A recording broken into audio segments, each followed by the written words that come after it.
Ko ngayon. So, i-advertise lang natin, syempre. Go Nutrients. So, ito naman lang yung kung gusto niyo ng coffee, syempre Go Nutrients. Ganito yung magiging kalabasan ng coffee nyo. Syempre, ang starting ng investment natin sa sarili mong brand is 400,000 to 700,000 sila nang gagawa ng coffee nyo. At meron pa syempre, meron yan. Meron pa tayo yan. Itong juice. Itong juice. Yan. Ito yung juice. So, wala pang bukas yan. Wala pang bukas yan kasi ito yung memorable natin sa isang bagay na pag sinabing i-advertise lang, i-advertise natin yan. Kung sample, syempre, sample yan sa mga kliyente ng mga malalaki. At ito, yung juice natin, syempre. Ito pa. Ang black coffee, syempre. Meron tayong solid, ayan, syempre pang international talaga. Syempre wala naman sa ibang bansa. Kapag makapasok yung product nyo sa ibang bansa, good job talaga yun, lalo na sa Middle East. Syempre napakaganda nun. Kung matutulog lang yung pera nyo, syempre maubos yun. Kaya ano pang inaantay nyo, visit na sa Google, gonutrients.ph. So ang good news natin ngayon, yung website natin 3 years domain and approved na yung Google AdSense natin. Monetize na yung website natin. At meron na siyang advertising. Yun. Papasilip lang natin, syempre. So, ito yung ano natin. Ito yung sinasabi natin na Google AdSense dito sa taas. Yan. So, ganun yan. Ito yung navigation bar. So, syempre, ito yung ano natin, content.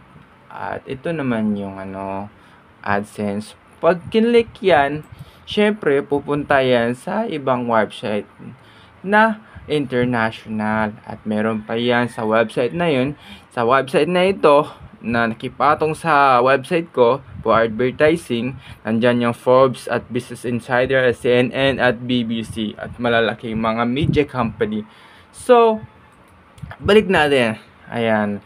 Sa baba, meron pa. Sa body, meron pa yan. So, ganyan kalupit ako maglagay ng Google AdSense sa website. Tapos, yung pricing natin. Tapos, meron pa yung Google AdSense. Syempre, ayun. Ito, advertising.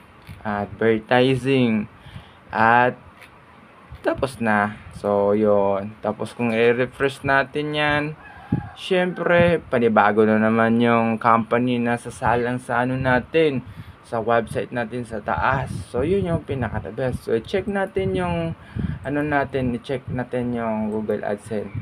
So, ayun ang masasabi ko, syempre, the best talaga. Napaka-the best talaga yung natin ngayon.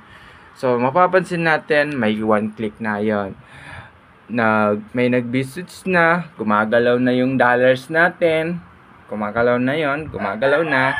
So, dahil natenga to, syempre, before experiment ko, kasi hindi pa talaga pwedeng ma-withdraw naman talaga yung $24. So, kailangan $100 yan. So, ngayon, mahigpit na talaga yung Google AdSense sa monetizing. So, kailangan talaga matinding coding, matinding experiment. Hindi siya madumi sa website. Hindi siya madumi. Kung mapapansin nyo, tingnan nyo, hindi siya madumi. Hindi siya madumi tingnan kasi pag sa ganitong website na nakikipatong lang yung advertising, hindi siya yung katulad sa ibang website talaga na sobrang kung saan pop-up dito. Meron siyang naglulugar talaga yung mga AdSense. Tingnan mo. Ang kaganda lang kasi sa website ko, kapag ni-scroll down mo siya, lalabas yung navigation dito. Pero landing page lang to. So, yung nito, yung syempre mahabang pag-aaral to eh. So, dahil short lang talaga yung coding niya, parang isang libro lang siya, isang parang cover and then mga ilang pahina ng mga chapter.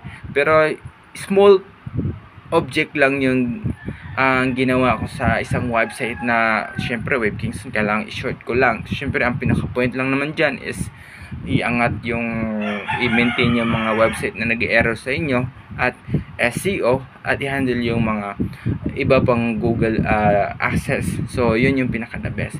So syempre swerte na naman, sobrang swerte. Kumbaga napanaginipan ko na kasi ito na mag-upload talaga. Nakita ko na sa vision ko nung nakarang buwan pa. Pero I was thinking kasi nung nakarang buwan is yung nagkaroon ako ng isang idea, bakit hindi pa gumagana, bakit nagkaroon pa ng technical yung website ko, yung Google AdSense, at nagbe-base pa siya sa isang function sa London na kailangan pa i-secure yung mga code. So sabi ko sa isip ko, pero nakita ko na sa vision ko, sa website ko, na lumabas na yung pop-up. Sabi ko, ito na yun. So sa last experiment ko, mga last year siguro, last year, 1 year lang kasi yung domain na yun na .net. Ngayon hindi pala .net, sorry, hindi pala .net yun. Kumbaga dahil 1 year lang siya, .tech lang pala yun, na webkingston.tech or .info. But now this year bumili ako ng .com 3 years. Pero kapag nagbago ka kasi ng website, nagbago ka lahat ng build, so lahat ng procedure mababago lahat yun. So napaka-toxic nun. Syempre, i-edit yung banner, i-edit yung mga code, access sa Google, access sa lahat ng hosting, pre-hosting man yan, o bumili ka ba ng lifetime hosting, maraming adjustment. So syempre, marami kang work, marami kang gagawin sa bagay-bagay, marami kang lifestyle mo pa, sobrang dami. But syempre, now success na natin sa TikTok, pati pa naman sa website. What is a blessing this year. So nabibless talaga ako within this month. Last month nag-start bumalik yung blessing ko last month, pati this month sobrang nabibless. Kaya isa lang masasabi ko, thank you Lord. Kumbaga, what is a beautiful day naman, diba? Syempre ayun, syempre tulyaris na yan eh.